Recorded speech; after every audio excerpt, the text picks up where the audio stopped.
think we were together 3 months when we found out. Yeah.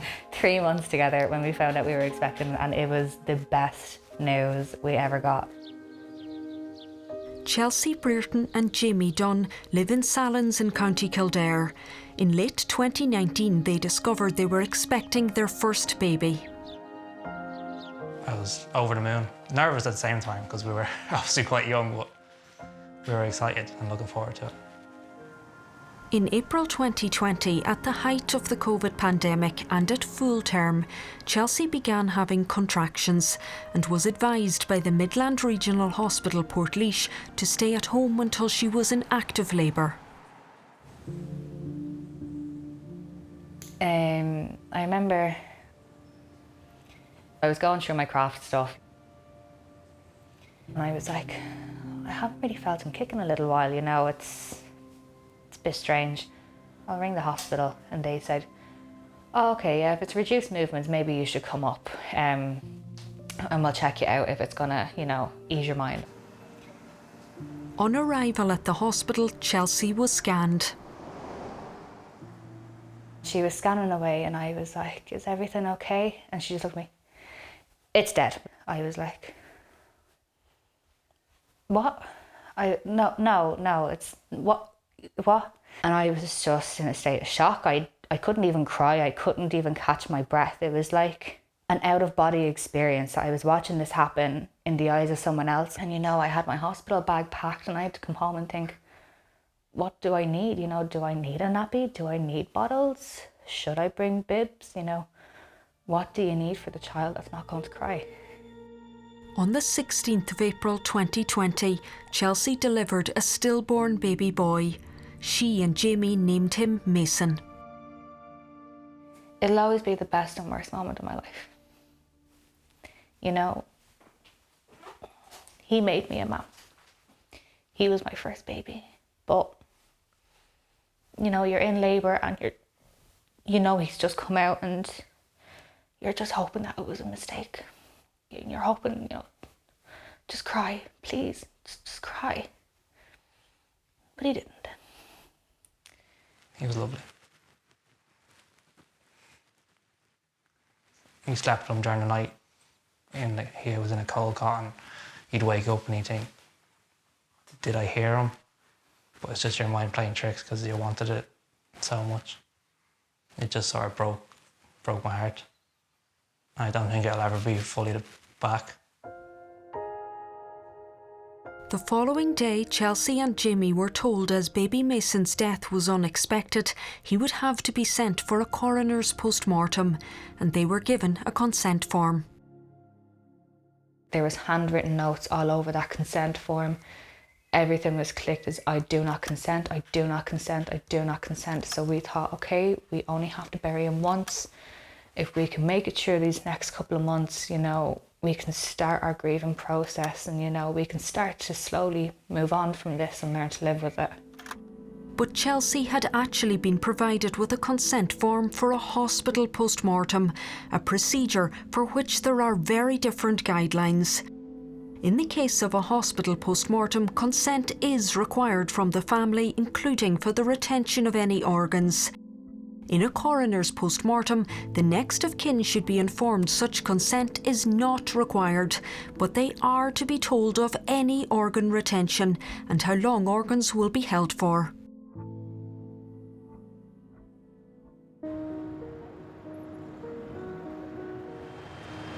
It was here at the Bristol Royal Infirmary that England's major organ retention scandal first broke in the late 1990s, when it emerged children's organs had been retained without the consent of their parents. One of those affected was Michaela Willis, whose baby son died in 1993. Since then, Michaela has devoted much of her life to improving post-mortem practices and standards of care for bereaved parents. She was also commissioned by the Irish government to investigate retained organs in Ireland. Her landmark audit was published in 2009. We went to every hospital, a lot of organs that had been retained without consent or knowledge.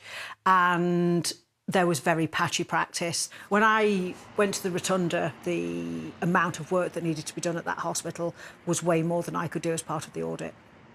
Michaela immediately alerted the HSE and it set up a separate investigation, which found the Rotunda Hospital significantly differed to other Irish maternity units, both in terms of the volume of organs retained and the lengthy periods for which they'd been held.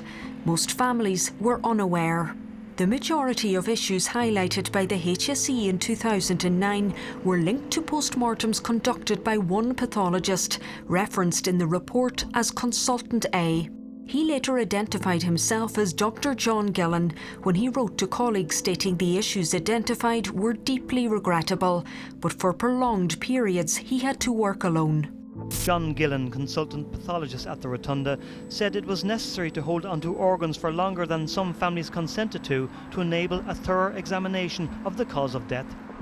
In December 2007, Dr Gillan was freed up from his clinical work to address the issues at the Rotunda, but such were the concerns raised by the review team, this work was ceased with immediate effect.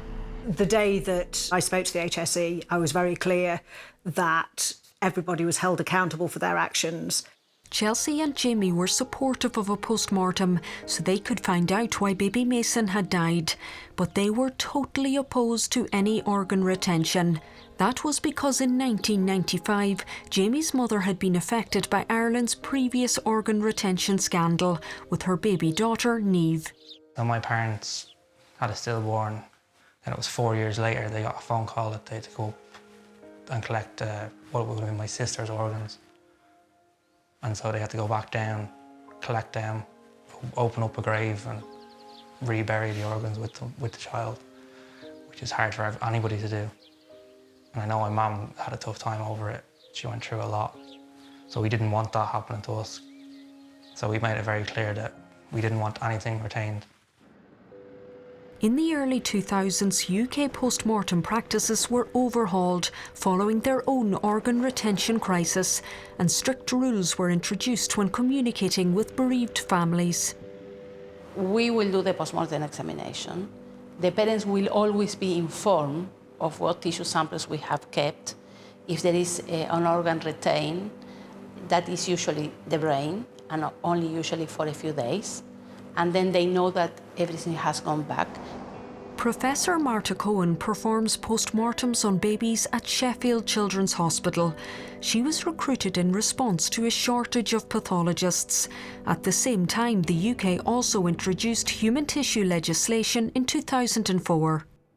We have an act, we have a regulatory body, we have inspections, we have standards, we have templates, we have protocols. It's bureaucracy. But it's an important part that help us to make less mistakes, to have higher standards, and that in this case, our patients that are the deceased babies and their families don't suffer collateral damage. In contrast, Ireland has yet to overhaul the system. Over a decade ago, government promised the speedy introduction of laws governing organ retention, but still no such legislation exists here. In a statement, the Department of Health said the enactment of the Human Tissue Bill is a priority. However, the COVID pandemic constrained the department's capacity to work on it, and a number of challenges have been encountered when drafting the legislation. The Minister intends to bring the bill to Cabinet before the end of the year. The children that have gone before, the Irish families who suffered previously, that all gave evidence to me that the legacy that they left was to improve standards for other people. It is bizarre that you have no Human Tissue Act as yet. In April 2020, following the post-mortem, baby Mason's body was returned to Chelsea and Jamie. I remember he was laid out on the table in his little coffin, and it came time to close the coffin, and I couldn't stay.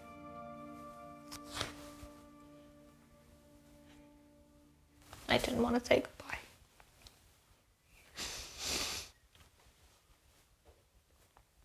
So So I went out and I stayed in the car while Jamie closed the coffin.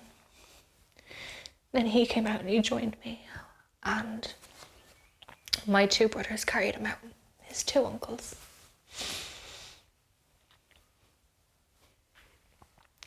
So we went to the graveyard and we played the song "You'll Never Walk Alone," because you'll never be alone.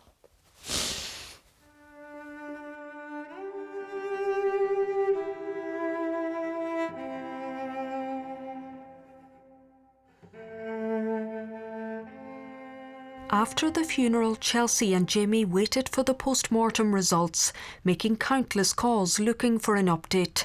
But weeks turned into months. In November 2021, 19 months after baby Mason's death, they eventually received the post-mortem report. By that time, the couple had welcomed a baby girl. I went through that whole pregnancy on her with so much anxiety and worry that what happened to Mason is going to happen to my little girl. You know, we're going to lose another one. When we did get the post-mortem result, there was no one really there to explain what this was, what that was. And so we were kind of doing our own Google research. But Chelsea and Jamie's trauma did not end there. The following month, in December 2021, some 20 months after baby Mason's death, Chelsea got an unexpected call from Portlaoise Hospital. We just want to let you know that Mason's organs are here to collect. And I was like, no, I think you have the wrong number, sorry. And she was like, no, Chelsea Brereton, Mason's mammy. I was like, yeah, but we didn't have organs retained. She said, yes, you did. And I was like, no. I will admit, I did start shouting, screaming, crying, because, you know, I was thinking, no. So I asked her what was retained, and she was like, I don't know. And I was like, what do you mean? She said, it's just a box here. There was meant to be paperwork to tell us what was in the box, but there is no paperwork, it's just a box. Chelsea and Jamie later discovered Mason's brain, left lung and intestines had been retained without their knowledge. On Christmas week, they collected the organs and held a second funeral. It was extremely difficult, not only for us, but for my parents as well, because that's going to be now the 4th time that they have to open up their daughter's grave. So we have to go back down and put his organs, and just seeing his coffin lying there brings you back to where you were when you buried him, and you have to now try and get back over that again. Baby Mason's post-mortem was performed by Dr John Gillan, the same consultant perinatal pathologist at the centre of the Rotunda findings 11 years earlier, but who has since returned to work with the HSE from retirement on a freelance basis. When I trained many years ago, yes, you retain everything and you return nothing. But today, except the brain and sometimes the spinal cord, if there is an anomaly. But things like a whole lung, the intestines? No, never. Because we sample everything, and actually we take the samples fresh, and they go straight into the cassettes and make into the blocks that then will be cut very thin, and we look under the microscope. And that's largely what the HSE's own investigation also found back in 2009. Instead of whole organ retention, it recommended that sampling or a cassette-only policy for the principal organs should be routine practice. Even in the case of the brain, an organ which often needs to be set before being examined due to its soft nature, the review group emphasised that it should not be necessary to retain it for any more than 4 weeks. Despite these recommendations, over a decade later, baby Mason's organs were retained for almost 2 years. An investigation is underway at Cork University Maternity Hospital after the organs of several babies were incinerated abroad without the knowledge or consent of bereaved parents. Public outcry at last year's revelations from RTE Investigates led the HSE to conduct its own internal review of Ireland's post-mortem practices. The findings published earlier this summer were stark. Governance of Ireland's post-mortem system is unsatisfactory and at serious and substantial risk of failure. Guidelines introduced for post-mortems in 2012 have not been reviewed in a decade, despite recommendations this happened in 2015. And evidence of widespread retention of organs for prolonged periods was found at numerous hospital sites.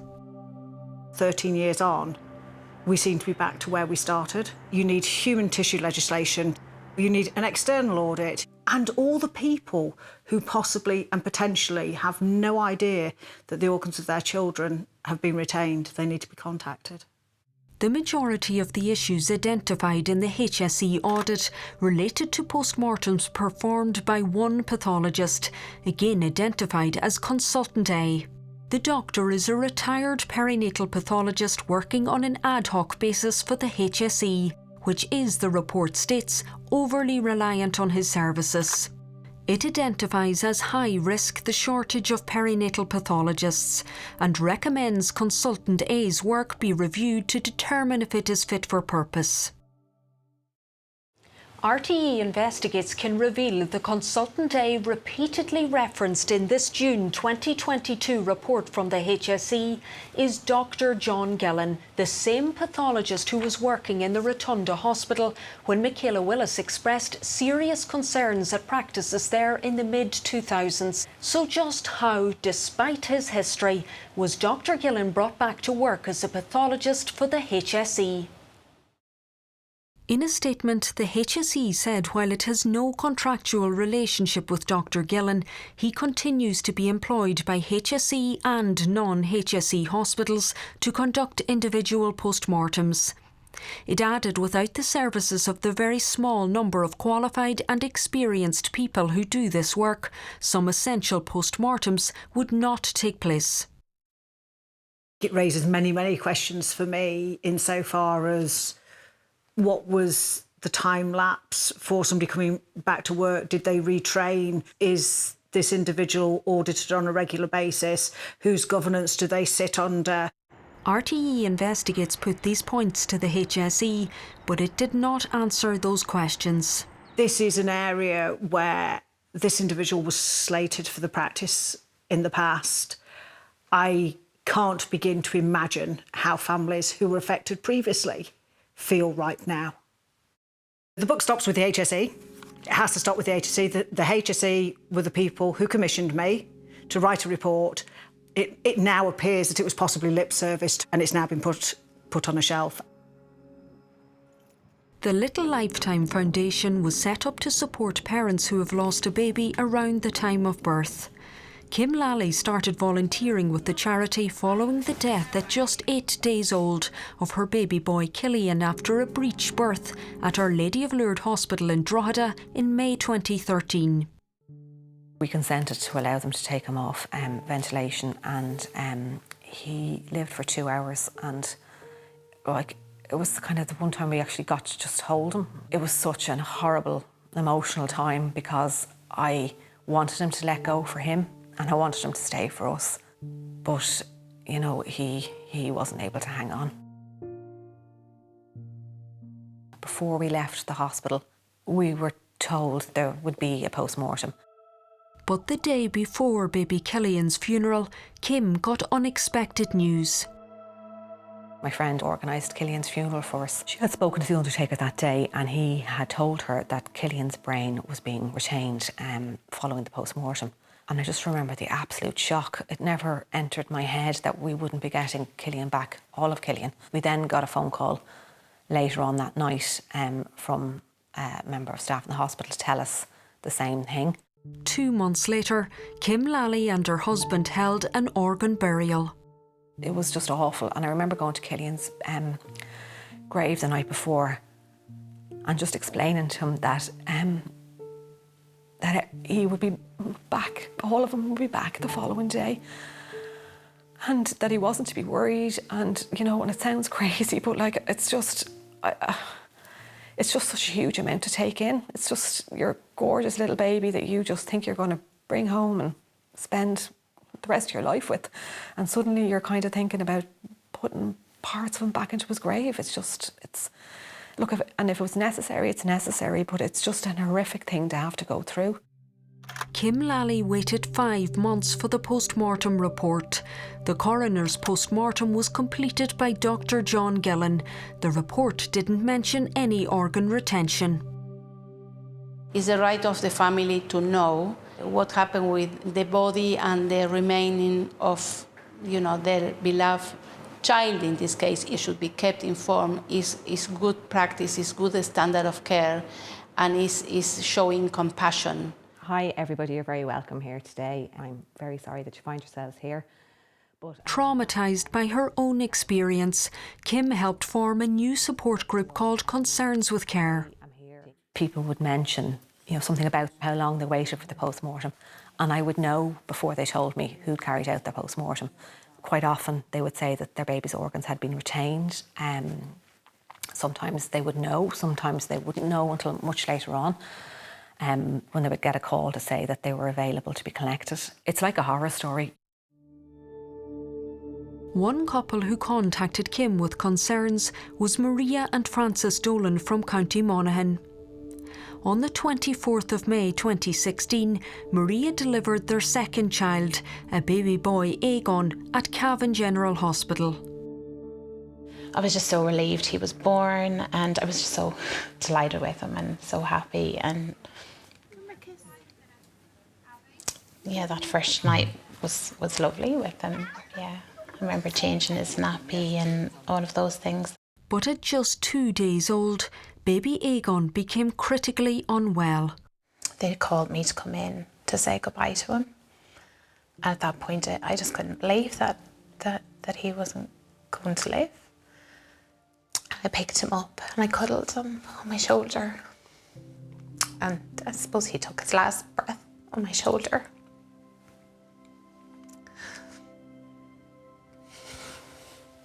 I remember telling him that we all loved him.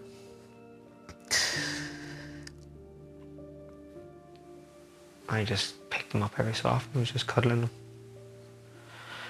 I didn't know what else to do. It just felt so numb inside. It was just so hard. I felt that, even though he was gone, that he needed to be close to us. He needed to be held. He's a baby. He's our little son. He needed to be held in arms, not just sitting in a cot cold.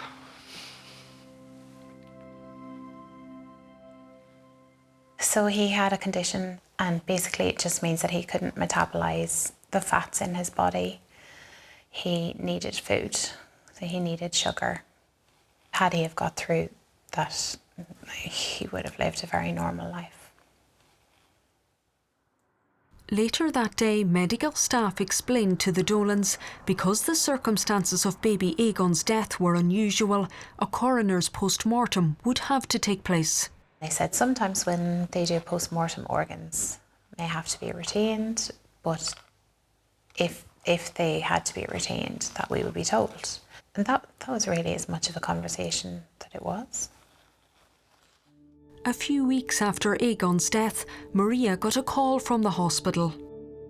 He said that, because they had retained his organs, that hopefully we would find out for sure what had happened to him. I remember saying to him, what do you mean they've retained his organs? And he said, oh, did you not know? Baby Aegon's brain and left lung had been retained. I feel very lucky that we found out, because it's not written anywhere. And the fact that you are sitting here interviewing me all these years on to find that many practices haven't improved is astonishing, and actually it's dreadful. It took almost 3 months for Maria and Francis to receive Aegon's post-mortem report. I got a phone call one day from the coroner, and she said the post-mortem was ready and that she would get her secretary, who lived nearby, to leave it in the local shop for me. And so instantly I said no. So we met outside the local shop in the car, and she handed it to me. The coroner for South Monaghan and County Cavan told RTE Investigates, "I regret that my genuine concern for the Dolan family to receive the report as quickly as possible was construed by them as inappropriate on my behalf." The HSE and the Coroners Society do have a duty of care to work together to ensure that practices, mesh together, work properly for the families. Again, Aegon's post-mortem report had been completed by Dr John Gillan. His retained organs were returned over a year after his death. Just like going back, doing the whole thing again, opening up the grave and adding a piece. It doesn't feel right that you're adding something to somebody that's already buried. It just didn't,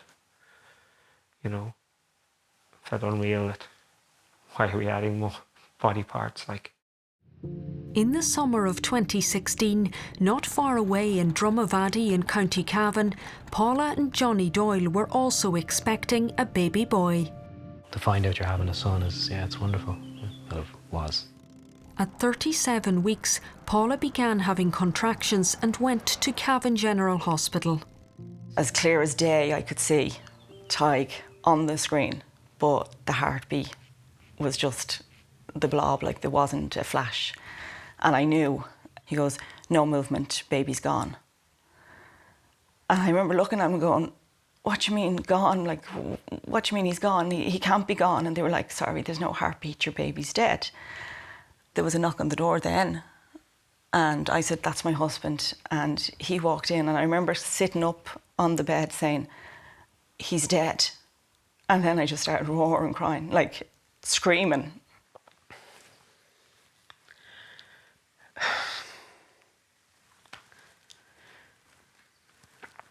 Paula went into labour. I didn't want to look. What does a dead child look like? I never looked at one before. And she was pushing and pushing, and I heard that noise, and I turned around, and that's when I looked, and there he is. No movement, no nothing. I don't remember anyone else in the room. I fell apart. I leaned back on the wall, I fell over. I just fell on the ground. You were given baby Tadhg to hold. Yes. Was he beautiful? Oh, stunning. So gorgeous. And so perfect. And I had him in my arms. I had him in my arms like this. And I was willing him to open his eyes. I just kept saying, "Open your eyes, open your eyes." Baby Tadhg Doyle was stillborn on the 5th of June 2016. 10 days after the death of Maria Dolan's baby at the same hospital. As newly grieving parents, both women formed a friendship. I remember just chatting to Paula, as we have many times. I remember saying to her, that I was very upset about his organs, that they had been retained, and that I didn't really know why they were retained. She said she felt really lucky that she had buried all of Tadhg, and that she felt, I suppose she felt sorry for me that we were going through that. And for over a year, that's how things remained. It was November 2017, so Tadhg was a year and 5 months dead and buried, and I was sitting in the local town diner having a cup of coffee, and the phone rang, and it was the morgue. "You filled in a form incorrectly, and I have your son's brain and his left lung. What do you want me to do?" And I was obviously kind of, "Come again? Sorry, what do you mean?" I cannot believe I'm having a conversation to say that parents have not gone through the process of informed consent at the time of the death of the child, be it coroners or be it a hospital post-mortem. Even a coroner's post-mortem, the family are entitled to know that organs are being retained. Very serious questions need to be asked of the Minister and the HSE, and there needs to be a thorough overhaul of the practices that are currently happening in Ireland. If you don't learn from the past, the world's a very dangerous place. Following his death, baby Tadhg was sent for a coroner's post-mortem, but Paula was given a non-coroner consent form. Tadhg was born at 2:17 a.m. on Sunday the 5th of June, and I would have filled in this form kind of hours later on the Sunday, so I didn't know what I was filling in. I kind of just ticked. If there was a box, I was just ticking it, and I was just like, yeah, whatever, because it was like, I don't want to be filling in forms, I want to be cuddling them. As it turned out, Paula completed the form incorrectly, agreeing that if anything was retained, it would be both dealt with by the hospital and returned to the family's funeral director. We should not and cannot start the postmortem until the issue has been resolved. Parents don't know, and you are there in a moment of tragedy and emotions. So no, it's a responsibility of the team taking the consent. The HSE told RTE Cavan General Hospital has now developed, in conjunction with the Rotunda Hospital, improved administrative processes surrounding the use and management of consent forms and active liaison with bereaved families through appropriately trained bereavement specialist staff. The Doyles had received baby Tadhg's initial post-mortem report a year earlier. It was also completed by Dr John Gillan.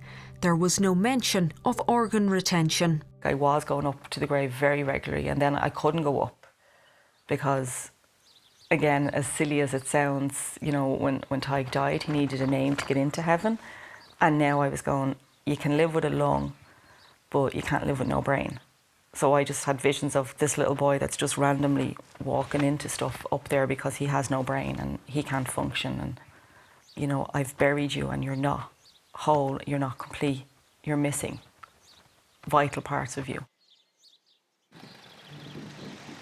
Last March, after the inquest, the Doyles buried baby Tadhg's organs, 5.5 years after his death. I opened the back of the car, and I think that's when it hit me. The box is tiny, so small, smaller than the first time. And I picked it up, and that overwhelming sense of just, I don't let it go again. I didn't want to put it down.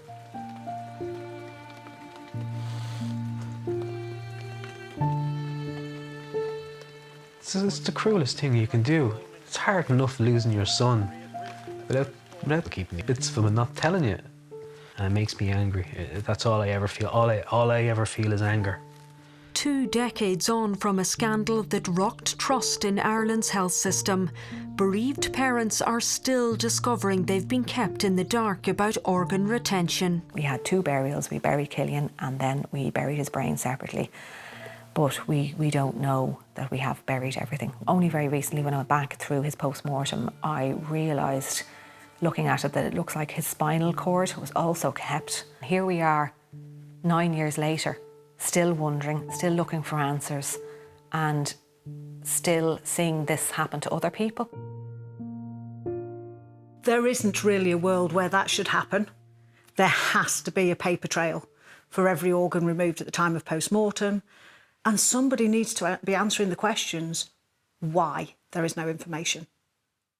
RTE Investigates wrote to Dr John Gillan asking him a series of questions, but in a response from his medical insurers, he told us he had no comment to make. The HSE said it acknowledges that any departure from its post-mortem standards within its hospitals is a source of enormous distress to bereaved families. It has established a post-mortem examination services group to review and update its standards, and the group is due to complete its work by the end of the year. The HSE also told us the main challenge is recruitment, and it will continue to invest in perinatal pathology services.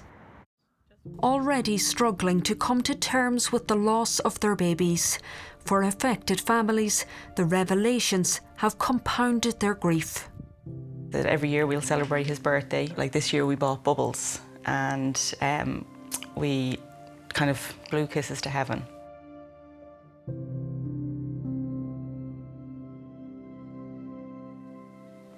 I miss him every day.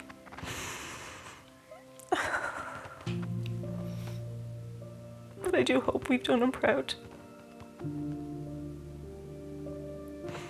Because that's all we can do for him now is this and look after the grave, and it's the only way we can parent him.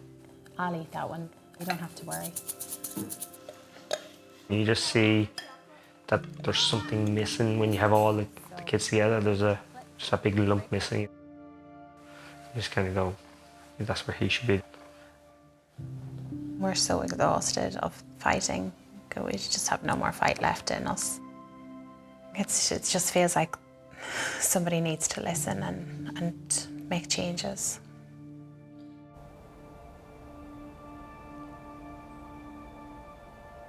This should not still be happening. Our son deserved to be treated with respect, and they completely had no respect or compassion for him, even in his hour of death. You know, it's not okay, and it needs to stop.